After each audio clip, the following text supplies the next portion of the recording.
영국 외교부 부장관이 식량 부족 등 북한의 인도주의 상황에 대한 우려를 나타냈습니다.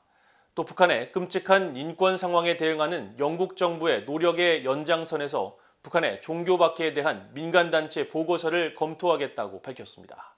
조은정 기자가 취재했습니다. 영국의 타리크 아마드 외교부 부장관은 북한에서 인도주의적 필요가 커지고 있을 수 있다는데 영국은 우려하고 있다고 밝혔습니다. 아마드 부장관은 북한 내 영양실조와 기아실태에 대한 평가와 북한 정부가 2025년까지 주민들에게 식량 섭취를 줄이라고 지시한 데 대한 영국 정부의 입장을 묻는 데이비드 알톤 상원의원의 서면 질의에 지난 11일 이같이 답했습니다.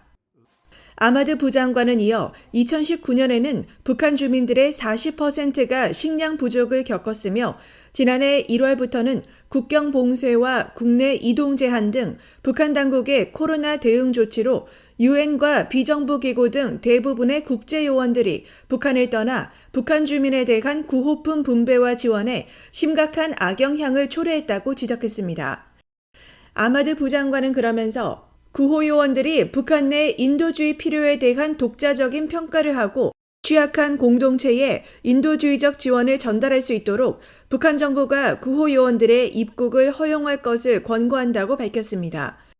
아마드 부장관은 북한 주민들에 대한 인권 침해 사례들의 97%가 북한 당국자들의 소행으로 지적한 영국의 민간단체 코리아 퓨처의 최근 보고서 내용과 관련한 영국 정부의 평가와 유엔 인권이사회 제기 여부를 묻는 알톤 의원의 질의에는 별도의 서면 답변을 통해 영국 정부는 국제사회에서 북한의 끔찍한 인권 상황에 대응하는 맥락에서 보고서의 내용과 제안을 검토할 것이라고 밝히고 북한의 인권 침해에 대응해야 할 책임이 있다고 지적했습니다. 아마드 부장관은 특히 지난 3월 유엔 인권이사회를 상기시키면서 영국은 북한 인권에 대한 강력하고 명료한 결의안을 통과시키기 위해 파트너 국가들과 긴밀히 협력했다면서 영국은 유엔 인권이사회에서 2014년 유엔 북한인권조사위원회 최종 보고서의 권고들에 후속 조치를 취하고 북한 인권 침해에 대해 책임을 묻는 작업들을 위한 토대를 만드는 것이 중요하다는 점을 강조했다고 밝혔습니다. Must not ignore. These include an increase in gender-based human rights violations, violations of the rights to freedom of assembly, association, and expression, and arbitrary detention and execution of its citizens.